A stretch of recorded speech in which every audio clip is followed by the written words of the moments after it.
welcome student. I hope you all are fine. I'm your teacher Nayam and I'm having class of chemistry, and today topic is about the intermolecular forces. What is intermolecular forces? If we study about the intermolecular forces, so it states that the force of attraction between the molecule of a compound.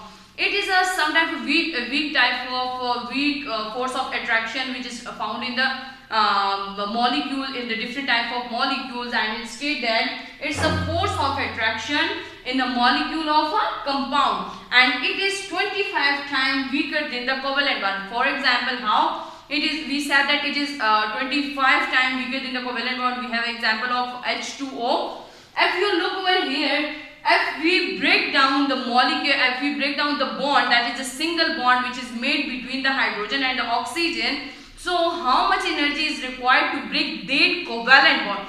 When they form in a water molecule, when they are forming a water molecule, so they form a covalent bonding with hydrogen and oxygen. So now we discuss that how much energy is required to break that covalent bond of water molecule. So about 464, it means 464 kilojoule per mole is required, energy is required to break the bond between what?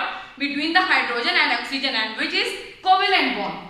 To break that hydrogen and oxygen bond in water molecule. And if we look toward the intermolecular forces of attraction, and its need, that it's how much its need energy to break that type of attraction. So need only 19 kilojoule per mole to break the intermolecular forces between the water molecule.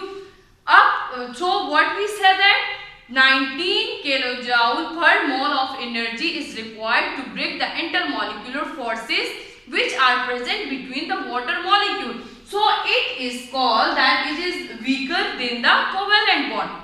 Now we study about the different types of the intermolecular forces. That is, there are of three types. Today lesson, in today's lecture, we study about the only one type, that is the dipole-dipole interaction. What is the dipole-dipole interaction?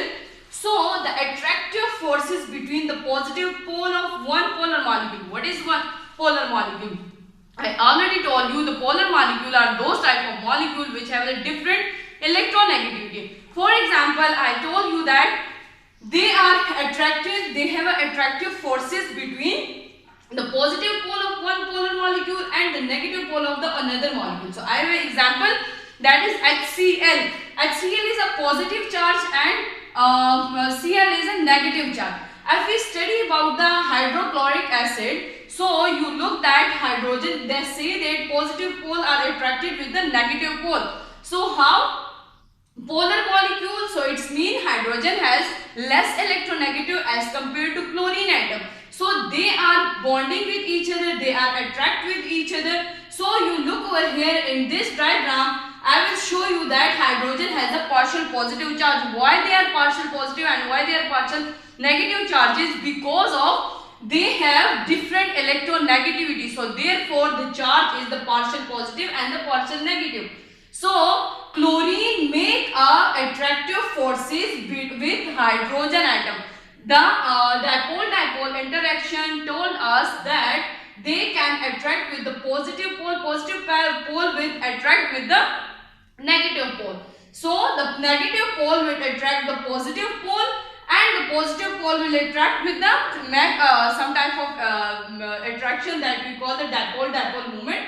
So chlorine will make a bond with the make attraction with the hydrogen atom, and then hydrogen make attraction with the chlorine atom. So this is the structure that show us that this is a dipole-dipole interaction that are made between the chlorine atom and the hydrogen atom. Chlorine atom are negative charged and the hydrogen atom are the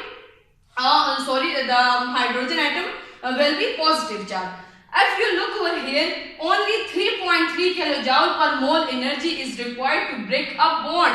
So it's such type of weak bond. We said that intermolecular forces are such weak type of bonding attraction forces that only 3.3 kilojoule per mole of energy required to break this type of interaction. And its boiling point, So if their bonding, if their energy is level is low to break this type of interaction, so their boiling point are so below. So the boiling point of HCl is minus 87 degrees centigrade. I hope you will be understand by this topic. Allah Hafiz.